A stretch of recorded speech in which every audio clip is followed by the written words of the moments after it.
Welcome to Trendy Flicks, your ultimate destination for the latest in movies, TV shows, and streaming trends. Subscribe now and stay ahead of the entertainment curve. How Kevin Costner Really Feels About the Horizon, Chapter 2 Changeup.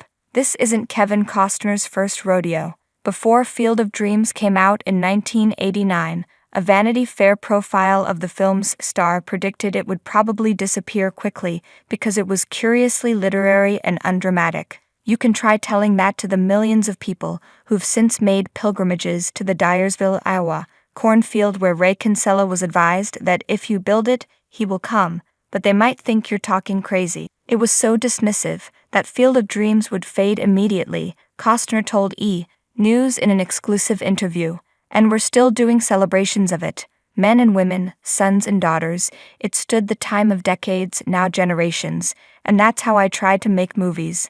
That's what I see for Horizon. Costner's known for taking big swings, some of which ended up out of the park. His 3-hour-long directorial debut Dances with Wolves winning 7 Oscars, including Best Picture and Director, while some were line drives straight into the glove. And his long gestating Horizon, an American saga, Costner's planned 4-part story of Civil War-era westward migration that he left Yellowstone to finally start making, took its share of skeptical industry lumps long before Chapter 1 hit theaters in June, much to the actors' lack of surprise. And his long gestating Horizon, an American saga, Costner's planned 4-part story of Civil War-era westward migration that he left Yellowstone to finally start making, took its share of skeptical industry lumps long before Chapter 1 hit theaters in June, much to the actors' lack of surprise. I face life with people being dismissive of me, Costner said, but they can't be dismissive of Horizon because now it's out of their hands, and they might point to the finish line.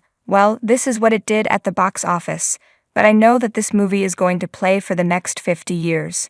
Because not unlike with Field of Dreams, there's a moment in time where you want your children to see this movie, he said, to understand that this is what their ancestors went through. It's not just a Western, it's a history of migration and what they had to do to survive, and I'm really proud of it. Subsequently, the 69-year-old remains undeterred by the decision to take Horizon, an American saga, Chapter 2 off the summer release schedule instead of putting it in theaters August 16, just 7 weeks after the first film opened. In a July 10 statement explaining the move, New Line Cinema and Costner's Territory Pictures said they switched course to give audiences a greater opportunity to discover the first installment. The movie did shoot to no. 1 on VOD charts once it was available. But the horizon also tends to look brighter once the Venice Film Festival opts to host your movie's world premiere instead.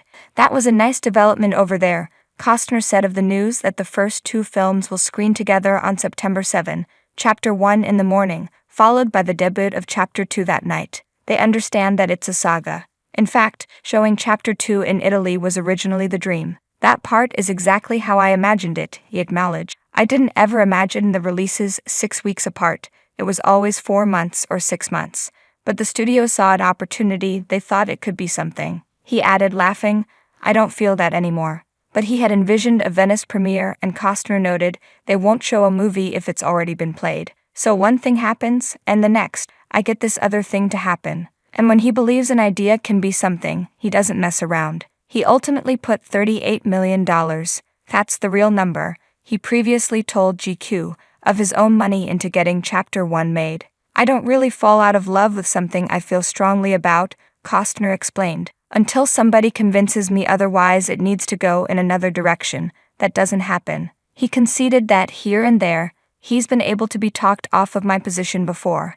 But in this case, he added, I feel like my job is to bring something original to people, and it's really hard to make a good Western. While he's parental level proud of all the performances he got out of the saga's sizable ensemble, and not least because he directed his now 15-year-old son Hayes Costner in a small but emotionally pivotal role, Costner singled out how Sienna Miller, Jenna Malone, and Abby Lee jumped off the screen in Chapter 1. And he promised they do even more so in the second one.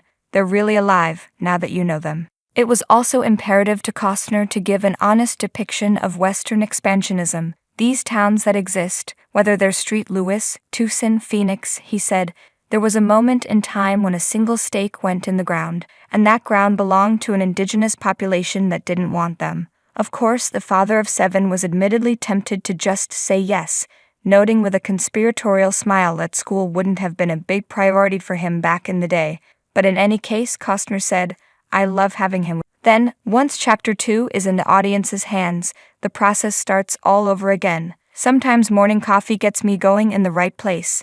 Sometimes, no matter how good the coffee is, the problems are still there when I'm done. Costner said of the challenges he inevitably comes across making any movie. But there are moments that it becomes incredibly satisfying. He explained, "When I think of something new, under pressure, that no one had thought of or finally solved a problem where no one knew where we were going to go. That's the moment I have the most satisfaction. I earned my dough today. Better brew another cup because he's coming back for more tomorrow." And when naysayers told him to wake up and smell the coffee, that a Western or any ambitious original story meant for a big screen just wouldn't play in the streaming age, he paid them no mind. He also woke up and literally started smelling coffee. The actor tasted numerous brews en route to releasing the Horizon blend by Kevin Costner, his partnership with Green Mountain Coffee Roasters, helping to fuel his epic Chapter 1 press tour. "It's important to me to have a level of authenticity with anything I do," Costner said, a cup of coffee in hand during his Zoom with E from his Santa Barbara home. His thinking was, "Look, why can't we do something like this? I do this every day." He also appreciated that Green Mountain really collaborated on getting the finished product just right for his namesake dark roast blend. But he quipped, "I'm also the kind of guy who throws junk in it, too, chocolate and things like that, hence his mountainside mocha latte also being a favorite." Meanwhile, if his schedule leading up to the premiere of Chapter 1 was any indication, Costner's going to be needing some caffeine for the build-up to Chapter 2. He wasn't sure yet if Venice would end up being a big family affair like Cannes, where his daughters Annie, 40, Lily, 38, Grace, 14, and sons Caden, 17, and Hayes joined him for the premiere of Chapter 1, and its 7-minute standing ovation. "Caden's been making noises about coming," Costner shared, "but the teen will have to make a convincing case if he wants to miss 4 days of school." How Kevin Costner really feels about the Horizon, Chapter 2 Changeup.